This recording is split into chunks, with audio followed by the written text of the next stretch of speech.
নমস্কার বন্ধুরা, দীপাস কিচেনে আপনাদের সবাইকে স্বাগত। আজকে আমি কাঁচা আমের আইসক্রিম বানাবো। তা আমটা আমি সেদ্ধ করে নিয়েছি। এবার আমি আমটাকে দেখুন একদম নরম হয়ে গেছে। এবার আমটাকে আমি ছিলে নেব।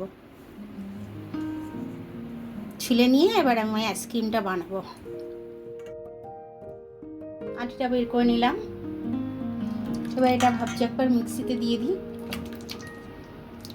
এটা হাতে করে ভালো মিহি হয়নি, তাই আমি মিক্সির জারে ঘুরিয়ে নিলাম বন্ধুরা, কারণ এর ভেতরে একটু দানা দানা ভাব রয়ে গেছে। ওই কারণে একটু ফুড কালার দিয়ে দেবো, গ্রিন।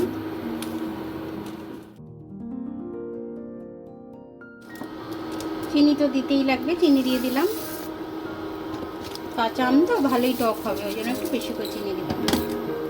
নাড়ছি, নাড়তে নাড়তে আমি চিনিটাকে মেল্ট করে নেব। 1 চামচ মতো কর্নফ্লাওয়ার দিয়ে দিচ্ছি। এটা আমি গুলে নেব। কর্নফ্লাওয়ারটা দিয়ে দেবো।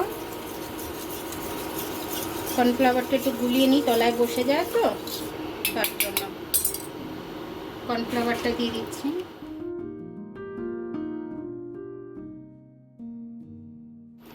এটা তো নাড়তেই হবে, তলায় নাড়তে থাকতে হবে, না হলে তলায় ধরে যাবে।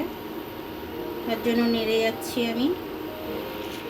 একটু ম্যাঙ্গো ফ্লেভার দিয়ে দেবো, যাতে ম্যাঙ্গোর গন্ধটা আসে।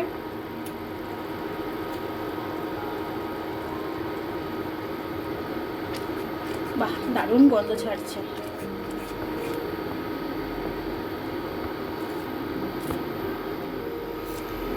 এবার একটু ঠান্ডা করতে দেবো আমি। ঠান্ডা করতে দিয়ে আমি ঢেলে নেব। দেখুন বন্ধুরা, ঠান্ডা হয়ে গেছে। এবার আমি এটাকে ঢেলে নিচ্ছি। আপনারা চাইলে আপনারা যে কোনো কিছুতে জমাতে পারবেন। আমি কাগজের মোলটা পেলাম, এটা দিয়ে জমিয়ে দিলাম। যদি বাঁচে আইসক্রিমের মোল্ড আছে, ওতেও দিয়ে দেবো। এবার আইসক্রিমের মোলে ঢেলে দিচ্ছি যেটা বেঁচেছে।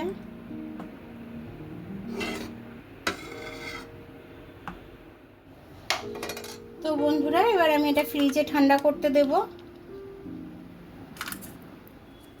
আইসক্রিমটা আমি নিয়ে চলে এলাম, ফ্রিজে রেখে দিয়েছিলাম। 10 ঘন্টার বেশি আমি ফ্রিজে রেখেছিলাম।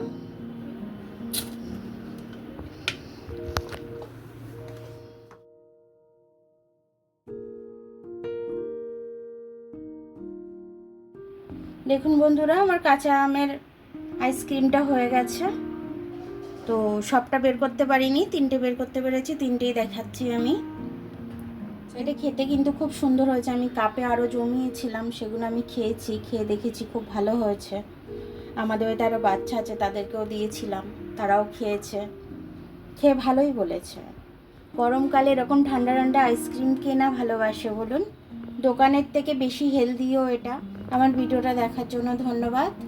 আমার ভিডিওটা যদি আপনাদের পছন্দ হয় একটু সাবস্ক্রাইব করে দেবেন, আর যদি ফেসবুক থেকে দেখেন একটু ফলোটা করে দেবেন, লাইক করে দেবেন। আর আবার কাল নতুন ভিডিও নিয়ে আসবো। ততক্ষণ আপনারা ভালো থাকবেন, আমি আসছি।